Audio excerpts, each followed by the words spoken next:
Nous voici à Pomerol avec le vin Esprit de Clocher millésime 2016. Alors le plateau de Pomerol, plateau argileux pour sa majorité, parfois un peu plus sablonneux. Donc en tout cas un terroir qui réussit très très bien au cépage merlot.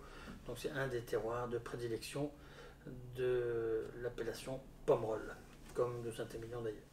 Alors au niveau de la robe, on a une belle robe. On va dire moyennement soutenu à soutenu, mais plus vers le moyennement que soutenu. Un rien évolué, c'est amusant hein, pour un 2016. Si on regarde le bord du disque, donc le long de la paroi du verre, on voit qu'on a des reflets un petit peu bruns déjà et que le vin commence à se dépouiller un tout petit peu. On a parfois ça aussi sur les vins de Bourgogne.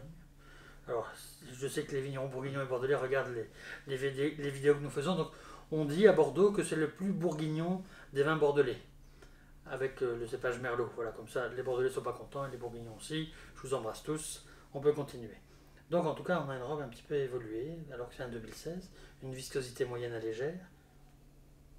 Au niveau du nez, c'est bien merlot de Pomerol, quoi. On a ce côté un peu fruit noir, un peu cassis, mais pas trop.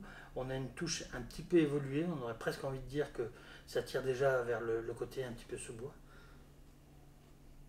Ah, c'est très intéressant, c'est le côté bois de cèdre qu'on a au nez. Voilà, je cherchais un petit peu un côté boisé très très fin. Ah oui, c'est marrant. Quand on le travaille, on a un côté sous-bois qui vient, presque un côté un peu truffé. Pour un vin de 2016, c'est extraordinaire. Alors on pourrait se dire que s'il a évolué aussi vite, c'est qu'il y a un problème, mais non.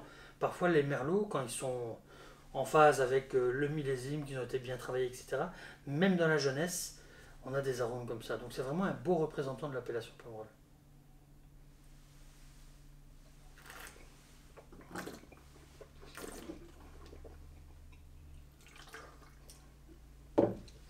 Au niveau de la bouche, pour un vin de 2016, on a une belle entrée en bouche, on a une belle matière, on a de l'acidité, donc ça apporte de la légèreté, c'est bien, de la fraîcheur d'ensemble. On a une structure tannique qui est encore bien présente. C'est peut-être un petit peu jeune pour être consommé maintenant, sauf si on aime les tanins qui sont un petit peu vifs.